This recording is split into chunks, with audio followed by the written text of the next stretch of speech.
नवरात्रि का महापर्व 9 देवी अर्थात 9 कन्याओं को समर्पित है। कन्या पूजन करने से हमारी सारी परेशानियां दूर होती हैं और दुख दर्द दूर होते हैं। हर कष्ट दूर होता है।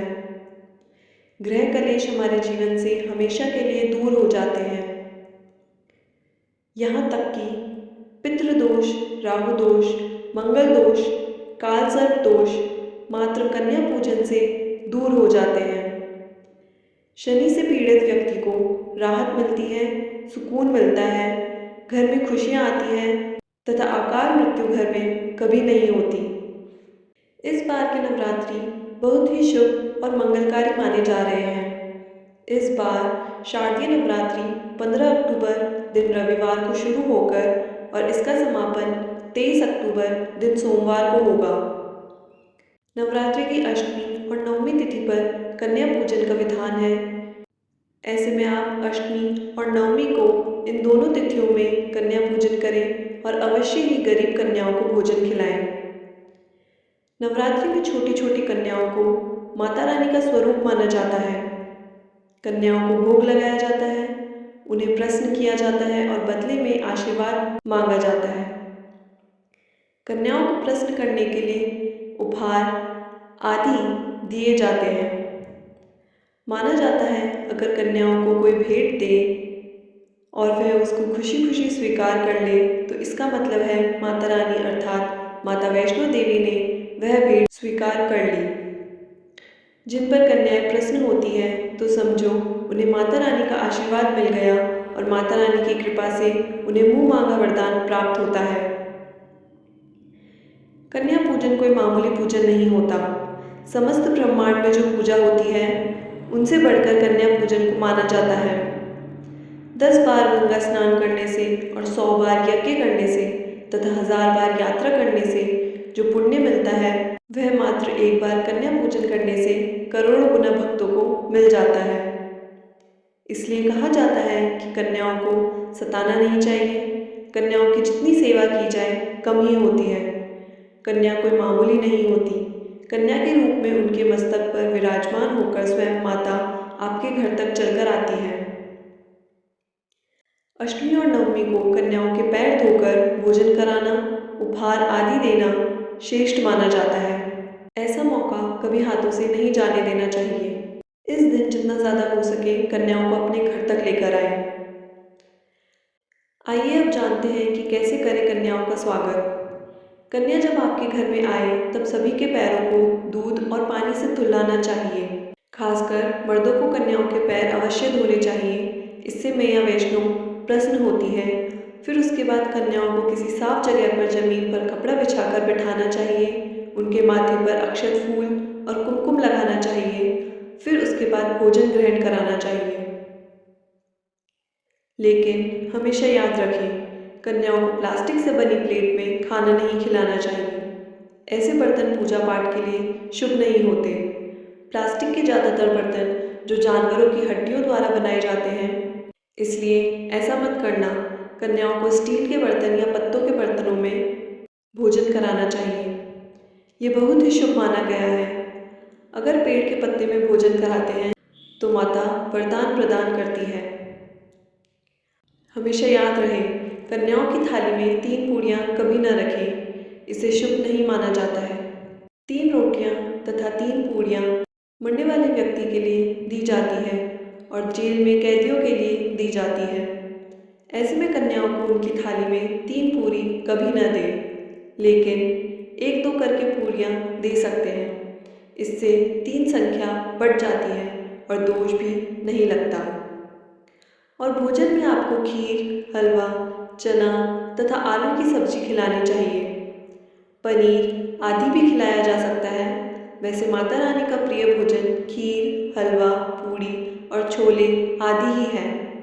लेकिन भूल से भी लहसुन और प्याज का इस्तेमाल कभी ना करें, अन्यथा अनर्थ हो जाएगा। कई लोग कन्याओं को कुरकुरे चिप्स का पैकेट दे देते हैं। ये अच्छा नहीं माना जाता है क्योंकि इसमें लहसुन प्याज का इस्तेमाल होता है, जिसके कारण आपका व्रत खंडित हो सकता है। माँ दुर्गा क्रोधित हो सकती हैं। जहां आपने 9 दिनों तक लहसुन प्याज का सेवन नहीं किया, लेकिन आपकी एक गलती पूरे व्रत को खंडित कर सकती है। कन्याओं को डब्बाबंद कोई भी ऐसी चीज़ न खिलाएं जिसमें लहसुन प्याज होता है। बाजार में कई चीज़ें ऐसी होती हैं जिसके अंदर लहसुन प्याज का इस्तेमाल होता है। भक्तों, कई लोग कन्या पूजन में खाना घर पर नहीं बनाते और बाजार से रेडीमेड लाकर ही खिलाते हैं तथा दही जलेबी खिलाते हैं, जो कि सही नहीं माना जाता है। अगर आप स्वस्थ हैं, आपको कोई पीड़ा नहीं है, तो ऐसा भूल कर भी नहीं करना चाहिए। माता रानी दही जलेबी नहीं, आपके हाथों का बना भोजन खाना चाहती हैं।